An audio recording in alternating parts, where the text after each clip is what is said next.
Takdang aralin, asynchronous na gawain.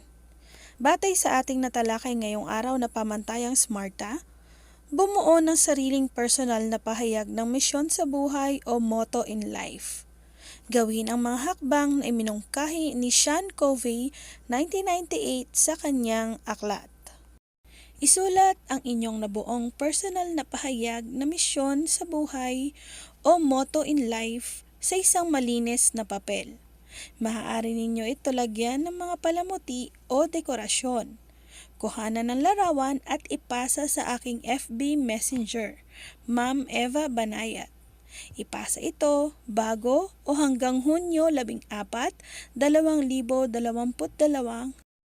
Mga paraan na iminungkahi ni Sean Covey 1998 sa kanyang aklat. Una, mangolekta ng mga kasabihan o motto. Pumili ng ilang kasabihan na may halaga sa iyo, pinaniniwalaan mo at nagbibigay inspirasyon sa iyo. Ikalawa, gamitin ang paraang brain dump. Paano nga ba ginagawa ang brain dump? Sa loob ng 15 minuto, isulat mo ang anumang nais mong isulat tungkol sa iyong misyon. Matapos ang 15 minuto, maaari mo na itong salain at itama ang mga pagkakamali, barirala o gramatika. Sa loob lamang ng 30 minuto ay nakapagsulat ka na ng iyong pahayag ng layunin sa buhay. Pagkatapos gawin ang brain dump, ikatlo, magpahinga o maglaan ng oras sa pag-iisip. Magtungo sa isang lugar kung saan ka maaaring mapag-isa.